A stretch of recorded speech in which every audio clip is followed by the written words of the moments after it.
ውድ ቻናላችን ቤተሰቦች እንኳን ወደ ቻናላችን በደህና መጣችሁ። አሁንም ሊቨርፑልን በተመለከቱ ዘገባዎች ተመልሼ መጥቻለሁ። በዛት የምንመለከታቸው አንዶኒ ኢራዮላ የሪያል ማድሪድ ተጫዋች የሆነውን ፋራን ጋርሺያን ለማስፈረም ፍላጎት አለው እየተባለ ይገኛል። ሊቨርፑሎችም አንድሪያ ራቲን ለማስፈረም ጥያቄ ለማቅረብ ተዘጋጅቷል እየተባለ ይገኛል። ኪስ ስሚትም ኤዜድ አልካማራን ለቆ አዲስ ቻሌንጅን ለመጋፈጥ ዝግጁ ነው፣ ክፍት ነው እየተባለ ይገኛል። በተጨማሪም የቀድሞ የሊቨርፑል ተጫዋቾች የሆኑትን ራያን ዊሊያምስና ሃሪ ዊልሰንን የተመለከተም ዘገባም ይኖረናል። እስከ መጨረሻ ደቂቃ ድረስ አብራችሁ ቆይታችሁ እንድትከታተሉት ያላችሁን ሀሳብ አስተያየትም ኮሜንት ሴክሽን ላይ በመጻፍ እንድታሳውቁኝ፣ ሰብስክራይብ፣ ላይክ፣ ሼር እያደረጋችሁም የቻናሉ ቤተሰብ እንድትሆኑ በአክብሮት እጠይቃለሁ። አሁን በቀጥታ ወደ ዘገባዎቹ ማመሪያ ይሆናል። አብራችሁን ቆዩ። በመጀመሪያ የምንመለከተው ጄምስ ፒርስ ይዞት የወጣውን ዘገባ ይሆናል። በዘገባው መሰረት የቀድሞ የሊቨርፑል ተጫዋች ሆነው ራያን ዊሊያምስ በአሜሪካ ክለብ በሆነው በኒውዮርክ ሬድ ቡልስ የሙከራ እድል ተሰጥቶታል እያለን ይገኛል። ራያን ዊሊያምስ ከጥቂት ዓመት በፊት ሊቨርፑሎች በተከላካይ ጉዳት ምክንያት በተቸገሩበት ሰዓት ከናት ፊሊፕስ ጋር በመሆን ሊቨርፑሎች የሻምፒዮንስ ሊግ ተሳታፊ እንዲሆኑ ማድረግ የቻለ ተጫዋች ነው። ከዛ በኋላም እንግዲህ ለሊቨርፑል ዋናው ቡድን ብዙ ጨዋታዎችን ያደርጋል ተብሎ ተስፋ ተጥሎበት ነበረ። እንደዚሁም ለረዥም ዓመታትም ሊቨርፑልን በተከላካይ መስመር ላይ ከፍተኛ አገልግሎትም ይሰጣል ተብሎ ተጠብቆ ነበረ። ነገር ግን የተጠበቀበትን ያህል እንቅስቃሴ ማድረግ ሳይችል ቀርቷል።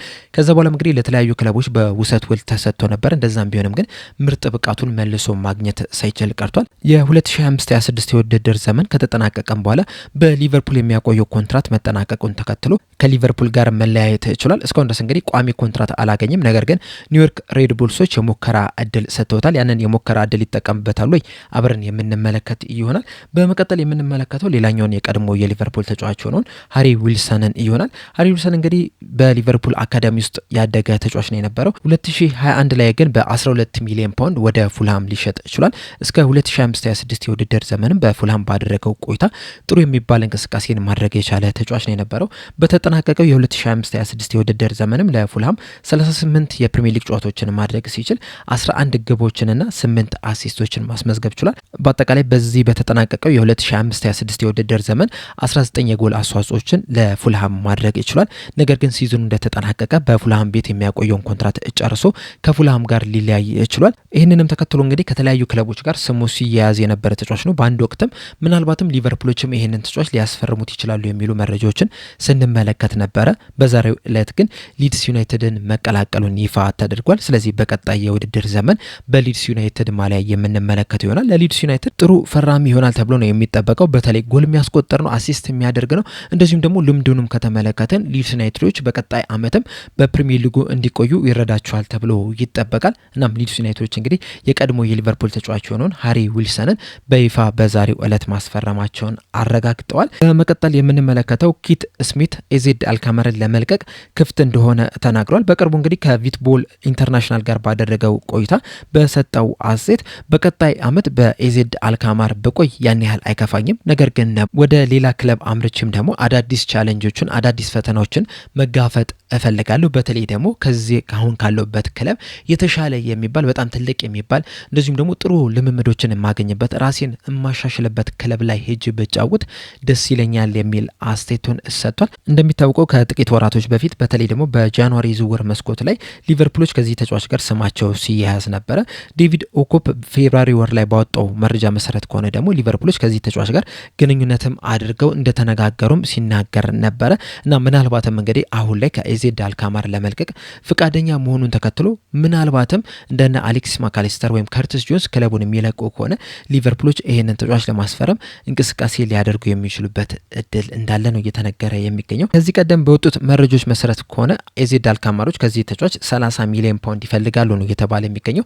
አሁን ላይ ግን ምን ያህል ገንዘብ ይፈልጋሉ የሚለው ነገር በእርግጠኝነት መናገር አይቻልም። ነገር ግን ደግሞ ያን ያህል ከፍተኛ የሚባል ለውጥ ደግሞ ይኖረዋል ተብሎ አይጠበቅም።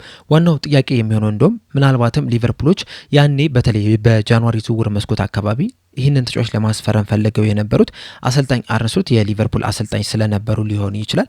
አሁን ላይ እንግዲህ አርነ ስሎት መሰናበታቸውን ተከትሎ እንደዚሁም አንዶኒ ኢራዮላ አሰልጣኝ ተደርጎ መሾማቸውን ተከትሎ እዚህ ተጫዋች ላይ ያላቸው ፍላጎት አሁንም አለው የሚለው በጣም ትልቅ ጥያቄ ነው። ካለ ግን ምናልባትም ይህንን ተጫዋች ለማስፈረም እንቅስቃሴ ሊያደርጉ ይችላሉ ተብሎ ይጠበቃል። በመቀጠል የምንመለከተው ስፖርት ቡም ይዞት የወጣውን ዘገባ ነው። እንደ ስፖርት ቡም ዘገባ ከሆነ ሊቨርፑሎች አንድሪያ ራቱን ለማስፈረም ጥያቄ ለማቅረብ ተዘጋጅቷል እያለን ይገኛል። ከጥቂት ቀናቶች በፊት አንፊልድ ኢንዴክስ ይዞት በወጣው መረጃ መሰረት ሊቨርፑሎች ይህንን ተጫዋች በቅርበት ሲከታተሉት ነበረ። አሁን ላይ ደግሞ ስፖርቱ በዘገባቸው ለዚህ ተጫዋች ጥያቄ ለማቅረብ ዝግጁ ናቸው እያለን ይገኛል።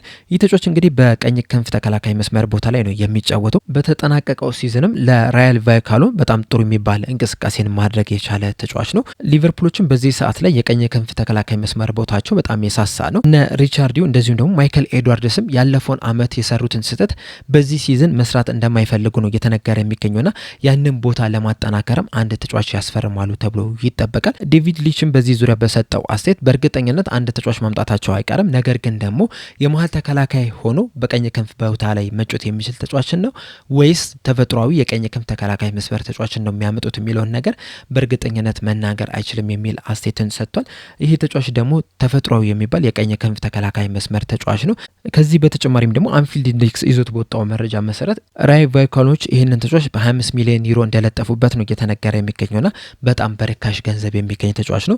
ከዛ በተጨማሪም 28 ዓመቱ ላይ መገኘቱን ተከትሎ ልምድ ያለው ተጫዋች ነው። እንደዚሁም ደግሞ የነ ኮነር ብራድሊንም እድገትም የሚገታ ተጫዋችም አይሆንም። ስለዚህ ምናልባትም ቀጣይ ሲዝን ኮነር ብራድሊ ወደ ጨዋታ የሚመለስ ከሆነ ቀስ ብሎ ወደ ጨዋታ እንዲመለስ ሊያደርገው ይችላልና ይህንን ተጫዋች እንግዲህ ለማስፈረም አስቧል ነው እየተባለ የሚገኘው። ጥያቄውንም ለማቅረብም ተዘጋጅቷል እያለን ይገኛል ስፖርቱ ቡም በዘገባው።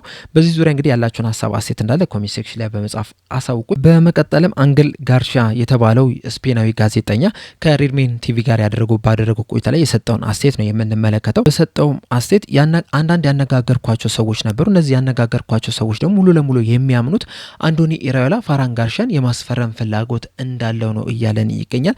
ይህ ተጫዋች እንግዲህ በዚህ ሰዓት ለሪያል ማድሪድ ቤት ነው እየተጫወተ የሚገኘው። 2023 ላይ ነበረ ከሪያል ቫይካሎ ማስፈረም የቻሉት። በሪያል ማድሪድ ቤትም የተለያዩ ጨዋታዎችን ማድረግ ችሏል። ነገር ግን በተጠናቀቀው ሲዝን በላሊጋው ብቻ 10 ጨዋታዎችን ብቻ ነው ማድረግ የቻሉና ብዙ የመጫወቻ እድል ያላገኘ ተጫዋች ነው። በዚህ ምክንያትም ክለቡን ለመልቀቅ እያሰበ እንደሆነ ነው እየተነገረ የሚገኘው። እሱ ብቻም ሳይሆን ጆዜ ሞሪኖም አዲሱ የሪያል ማድሪድ አሰልጣኝም ይህ ተጫዋች ከክለቡ እንዲለቅ ይፈልጋሉ ነው እየተባለ የሚገኘው።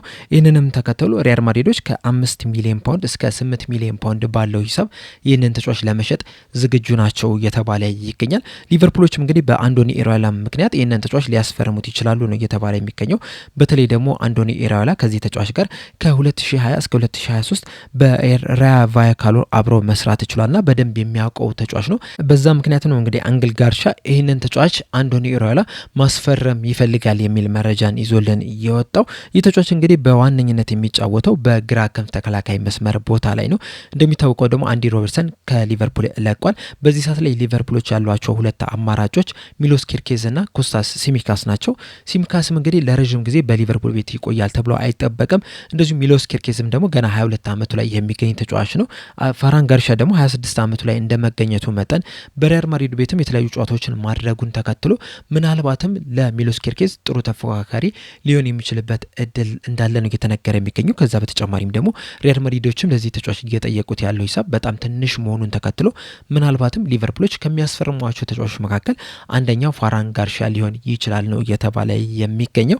እናንተስ በዚህ ተጫዋች ዙሪያ ያላችሁ ሀሳብ አስተያየት ምንድን ነው? ከዚህ ቀደም በሪያል ማድሪድ ቤትስ ሲጫወት ተመልክታችሁታል? ከተመለከታችሁትስ ለሊቨርፑል ለአንዶኒ ኢራዮላ ያጮት ስታይል ይመጥናል ብላችሁ ታስባላችሁ?